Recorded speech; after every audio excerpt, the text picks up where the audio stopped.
नमस्कार विद्यार्थी मित्रांनो, स्वागत आहे तुमचं आमच्या एका नवीन व्हिडिओमध्ये। आता मी या व्हिडिओमध्ये तुम्हाला सांगणार आहे की सीईटी सेलने जे ऑफिशियल आणि लेटेस्ट अपडेट दिली आहे आन्सर की बद्दल, तर त्याचं मी तुम्हाला आन्सर की बघताना कुठली कुठली काळजी घ्यायची, काय करायचं ते मी या व्हिडिओत सांगणार आहे।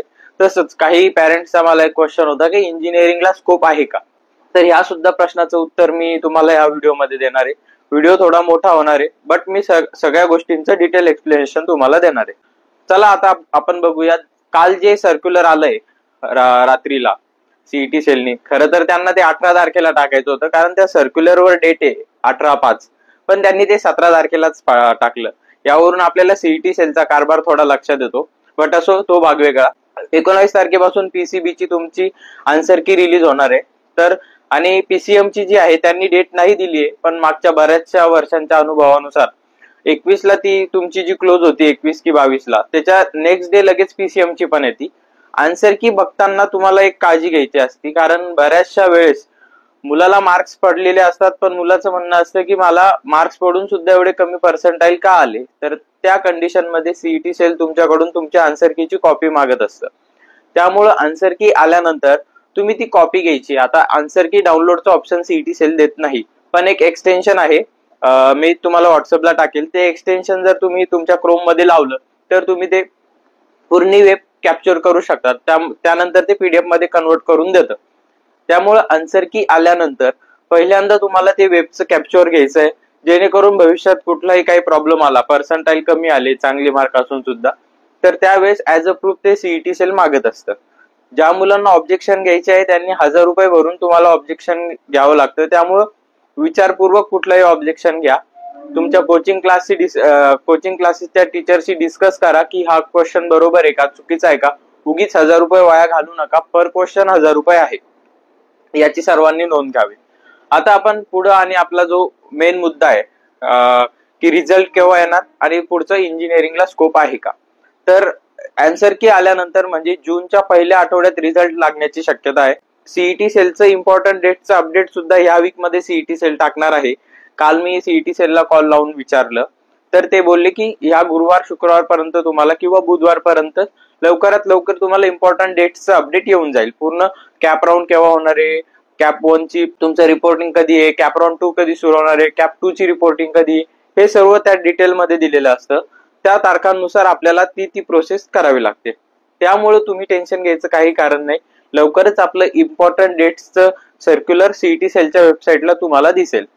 जे मुलं हे सर्व मिस करतील तर ते एका छोट्याशा चुकीमुळे तुम्ही कॅप राऊंड मधून बाहेर जाण्याची शक्यता असते। त्यामुळे फार केअरफुली आणि लक्ष ठेवून तुम्ही ऍडमिशन प्रोसेस करायची आहे। ज्या मुलांना ऍडमिशन मध्ये प्रॉब्लेम येणार त्यांना आम्ही तर हेल्प करणारच आहे।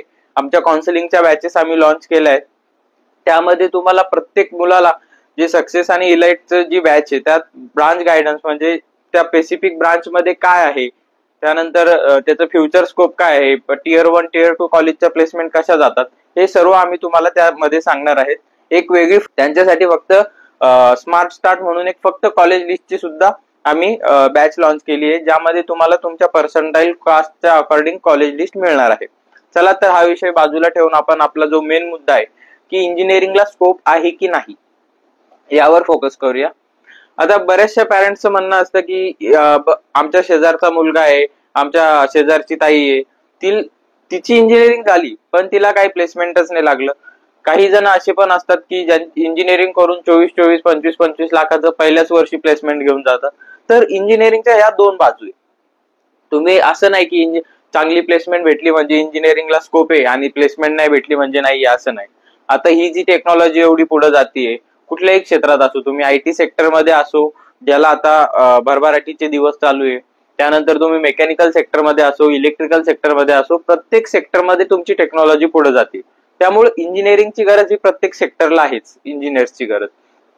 सर्व मुलं जर सीएस कडे जायला लागले तर मेकॅनिकल आणि इलेक्ट्रिकल तर कोणी घेणारच नाही। मग असं नसतं, आता मागच्या 5 वर्षापूर्वी मेकॅनिकल इंजिनिअरिंगला फार स्कोप होता, आता ह्या मागच्या 4-5 वर्षापासून सीएस चालू आहे, तर मेकॅनिकल कडे जाणाऱ्यांची संख्या कमी झाली। तर अशा वेळेस तुमच्या पुढच्या 4 वर्षात काय होईल सांगता येत नाही, पुन्हा मेकॅनिकल इलेक्ट्रिकलला पण स्कोप येऊ शकतो। त्यामुळे फ्युचर कोणी प्रेडिक्ट करू शकत नाही, बट इंजिनिअरिंग ही तुमच्या कॉलेजवर पण फार डिपेंड करते। लाईक आता एखाद्या पॅरेंट्सचं म्हणणं असते की आम्हाला फक्त सीएसच पाहिजे, त्याच्याशिवाय दुसरी ब्रांचेस नको. आता सीएस चे कट ऑफ सध्याला फार हाय जातात, त्यामुळे तुम्हाला कॉलेज थोड्या खालच्या लेवलचे भेटण्याचे चान्सेस असतात. त्यावेळेस मी काही पॅरेंट्सला सजेस्ट करतो की तुम्ही थोडी ब्रांच कॉम्प्रोमाइज करा आणि कॉलेज चांगलं घ्या. कारण काय असतं, कॉलेज जर तुम्ही चांगलं घेतलं तर तिथं प्लेसमेंटसाठी कंपन्या पण चांगल्याच येत असतात. आणि तुम्ही मेकॅनिकल, सिव्हिल, इलेक्ट्रिकल, इलेक्ट्रॉनिक्स म्हणजे ईएनटीसी वगैरे जरी घेतलं तरी तुम्ही आयटी मध्ये स्विच होऊ शकता ना. त्यावेळेस तुम्हाला कॉलेजच्या नावाचा फार बेनिफिट होतो, कारण ज्या कंपन्या येतात त्या चांगल्या येतात. आणि जे टियर 3 लेवलचे कॉलेज आहे, असं नाही की तिथं कंपन्याच येत नाही, कंपन्या येतात, पण तिथं प्लेसमेंटसाठी कॉम्पिटिशन फार असते. त्यामुळे तुम्हाला आता कमी पर्सेंटाईल जरी आलेले असले, तुम्ही टियर 3 कॉलेजमध्ये जरी गेलात तरी तुम्ही पुढचे 4 वर्ष कसे काढतात यावर तुमची प्लेसमेंट फार डिपेंड असते. त्यामुळे असं नाही की इंजिनिअरिंगला स्कोप नाही, इंजिनिअरिंगला पण स्कोप आहे, पण फक्त तुमच्यात स्किल्स पाहिजे. तुम्ही जर तुम्हाला चांगलं कॉलेज तुम्ही असं ऐकलंय का, सीओईपीचा सीएसचा मुलगा आहे आणि त्यांनी इंजिनिअरिंग केली सीओईपी मधून आणि फार रेअरली होतं असं की त्याला प्लेसमेंटच नाही भेटली असं तसं. किंवा समजा तुमचा व्हीजीटीआयचा मुलगा आहे, तर असं नसतं. तुमचं कॉलेज सुद्धा तेवढंच मॅटर करतं प्लेसमेंटमध्ये. त्यामुळे तुम्ही कॉलेज निवडताना फार केअरफुली ते कॉलेज निवडायचं आहे. कॉलेज लिस्ट म्हणजे चॉईसेस भरताना तुम्ही व्यवस्थित सिक्वेन्स वाईज ते भरायचं आहे. काही मुलं काय करतात की 5व्या नंबरचं जे कॉलेज आहे ते 4थ्या नंबरला टाकून देतात आणि ते चालवत होऊन जातं आणि त्यांनी 5व्या नंबरला त्या 4थ्यापेक्षा चांगलं कॉलेज टाकलेलं असतं.